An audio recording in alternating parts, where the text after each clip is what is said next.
Hey everyone, welcome to Singularity Computers Client Build 6. Now this system is going to be very different from the systems I've been building recently, and actually very different from anything that you've seen me build so far. I'm really excited about this build, as I always am. So recently I've built systems such as Nighthawk and Singularity Beast 2, which are extremely high-end water-cooled builds.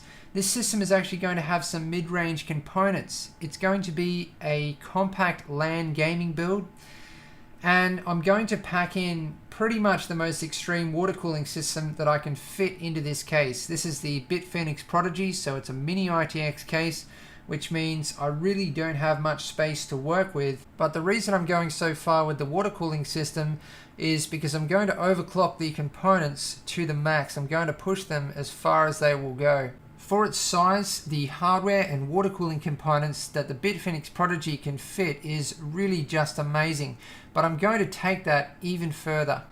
I'm planning some substantial modifications of the case. Most of the modifications I'm going to do are performance related, but I'm also going to do a couple for aesthetics. Now I just thought I'd clear this up because I've had a lot of newcomers recently. This is certainly not the 6th client build I've done. I've been building systems for over 10 years, professionally for around 6 years. And I was thinking, in the scheme of things, I've only ran my channel for a bit over a year. So really, you guys haven't seen many of my builds yet at all. There is so much more to come on my channel. Okay, now for a look at the components I'm going to use in the build. So I'm going to use the Asus P8Z77i Deluxe motherboard. For the boot drive, I'm going to use the OCZ Vertex 4 128GB SSD. The CPU is going to be the Intel Core i5 3570K, and as I mentioned, I'm going to overclock it to the maximum. You can see some alpha cool components there, which will be to mount my pump and reservoir configuration. For coolant, I'm using Mayhem's Pastel Ice White with Mayhem's Blue and Mayhem's Clear UV Blue dye. So I'm going for a UV effect. I'm going to have all UV lighting. Now the radiators that I'm going to use in the build is two Black Ice GTS, a 280mm and a 240mm. Now you might be thinking, why am I using a 280mm radiator in the Bitfenix Prodigy, and how am I going to do that? Well, you can see a clue as to how I'm going to achieve this, and as I mentioned, I am planning some substantial modifications to the case. So the case, as I mentioned, is the Bitfenix Prodigy, and it's the white edition. So my pump and reservoir configuration is a Swiftech MCP35X and an EK DDC X-Res 140. The water blocks are both EK CSQ nickel plexi. I have the EK Supremacy and also a water block for the AMD 7870. The lighting that I have here, I'm going to have to change to UV because I have two Bitfenix Alchemy LED strips. I also have a UNZ2 bracket, which is to mount my pump and reservoir configuration to one of my radiators. I'm going to use an 8GB kit of Corsair Vengeance DDR3. You can see this matches my color scheme. The graphics card will be an AMD Sapphire 7870. This is the Gigahertz edition. The fans are all Noise Blocker Black Silent Pro. I have two PK2s, which are 140mm fans, and three PLPS, which are 120mm fans. One of the PLPS will be for a case fan. Now, not all of the components have arrived yet. I'm still waiting on the power supply, a storage drive, the fittings, and a few other bits and pieces. When those components arrive, I'll cover them in detail. I'm looking forward to getting stuck into this build. It's now time for a more detailed look at all of the components. Okay, first up a look at the Asus P8Z77i Deluxe. Now, I've already done a review on this motherboard, and components that I've already reviewed, I only take a quick look at in my build logs. If you want all of the details, you need to check out the review. Now this is an incredible ITX motherboard. It's socket 1155Z77. You can see that the power delivery components are on a separate PCB. And this motherboard actually has a 10-phase digital power design, so that's going to allow for some substantial overclocking. 8-pin EPS CPU power connector. It can take up to 16 gigabytes of dual channel DDR3 up to 2400 megahertz overclocked. Full time 16 PCI Express 3 slot. I love the layout of this motherboard. The CPU socket is in the middle and most of the connectors are out around the outside. This motherboard has plenty of connectivity. You can see HDMI, DisplayPort, DVI, 4 USB 3 on the back I/O panel, 2 on the mid board. Also eSATA and 7.1 surround sound, plenty of USB 2. So this is an amazing little fully featured motherboard and I'm looking forward to seeing what it can do. I'm definitely going to push it to its limits. Next up, the Bitfenix Prodigy. Now, I've already done a review on this case also, so click on the link on the screen if you want all of the details. You're also going to get a very good look at this case during this build log because, as I mentioned, I'm planning some substantial modifications to the case. Now, the case doesn't look like what it's supposed to by default because I've already removed the hard drive cages and the 5.25 inch bay, but I'll just go over the basic specifications. So it has a single 5.25 inch bay, 5 3.5 inch, 9 2.5 inch, a couple of expansion slots. The motherboard mounts horizontally, the power supply mounts underneath it. Now, this case actually has water cooling capabilities. You can fit a 240mm radiator in the roof and in the front of the case. And it's also excellent for air cooling because you can fit up to 5 fans and there's a whole lot of different mounting options. So this is an excellent little compact case that can fit an incredible amount of hardware. Perfect for a compact LAN build or HTPC or anyone who wants a massive amount of performance in a small form factor. Okay, you're going to get a good look at these components as I'm installing them and also once they're installed, but I will give you a quick look at them anyway. Now, most of you will have seen plenty of this memory by now. This is an 8GB kit of dual channel Corsair Vengeance DDR3. It runs at 99924 1.5 volts. Now, the only reason that I chose the high profile version was purely for aesthetics. Otherwise, I would have just gone for the low profile version because memory modules run cool enough anyway, so you don't need to worry about going for high profile heat spreaders or water cooling or anything like that.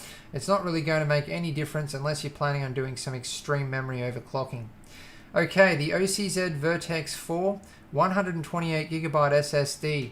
This is actually the first time I've laid hands on the Vertex 4, so I'm definitely going to do some testing. There will be test results towards the end of the build log, and I might also do a separate review on this SSD. Now, I'm not too sure about the aesthetics of these AlphaCool 50mm reservoir mounts. I'll see how they look once they're installed. If they look okay, I'll stick with them, otherwise I'll swap them out. Now, the UN Z2 bracket. These are incredibly handy for a whole bunch of different applications. I use these in almost all of my builds. They are great for mounting reservoirs and pumps because the mount is 120mm square, so you can use it on a 120mm rad or 120mm fan, and really you can mount anything with them. Now for a look at the graphics card. So this is the AMD Sapphire 7870 GHz edition. Now I'm only going to give you a quick look because coming up I'm going to do a review on this graphics card, and at the same time I'm actually going to review the 7970, 7870 and 7770. But basically this graphics card has all of the features of the 7000 series. It has a 28nm GPU, 2GB of GDDR5. You can see it has a fairly high performance cooler from Sapphire with two 80mm fans, a large fin array underneath, and you know, it's a fairly aesthetically pleasing cooler. Blue PCB though doesn't really match, but it actually does match the color scheme of my build, so that works out fairly well. So you can see it has some large copper heat pipes. Just a quick look around the back of the graphics card. It has two 6-pin PCIe power connectors, and a look at the back I/O panel. So 2 mini DisplayPort, HDMI and DVI. And finally, a quick look around the back of the PCB. Next up, a look at the noise blocker Black Silent Pro fans. So first of all, I'm going to take a look at the PK2. This is a 140mm fan. 54.7 CFM, 22.4 decibels, and 1200 RPM. It's a 3-pin fan. It has a static pressure of 1.27 millimeters H2O. Both of these fans have a 6-year warranty. They are premium fans. Now for a look at the PLPS. This is a 120 millimeter PWM fan from 600 to 1500 RPM. It has a static pressure of 1.833 millimeters H2O maximum, 23.5 to 58.86 CFM, and 8 to 24 decibels. Now for a look at the fans themselves. Now I use these fans in a lot of my builds, and it's because of the subtle and elegant aesthetics. I really like the aesthetics of these fans. You can see the blades are gloss and they're actually smoked. It's a real dark smoke. You can just see through them in normal light, but if you have lighting in your build, it will shine through the blades and it looks awesome. The frames are just a matte black.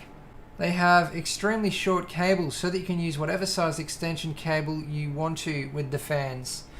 Now towards the end of the build log, I will have noise output results, and you can also check out the temperature results for the water cooling system to see how well these fans perform. Next up, a look at the water blocks. So I have here two EK CSQ nickel plexi blocks, the EK Supremacy and the EK FC 7870. Now I recently did a review on the EK Supremacy. Click on the link on the screen if you want to check that out.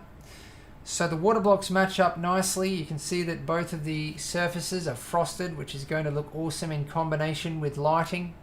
Now the new EK CSQ design has been a bit controversial. There's a number of people out there who are not that keen on it. It's taken a fair while to grow on me, but I actually really like it now. Now that I've seen it in a number of builds with different coolant colors and lighting, I thought it was going to be a bit of an eyesore, but really it just blends in and you don't even notice the new design. So just a quick look at the EK Supremacy. It's awesome that they've managed to improve on the EK Supreme HF, because that was an amazing water block.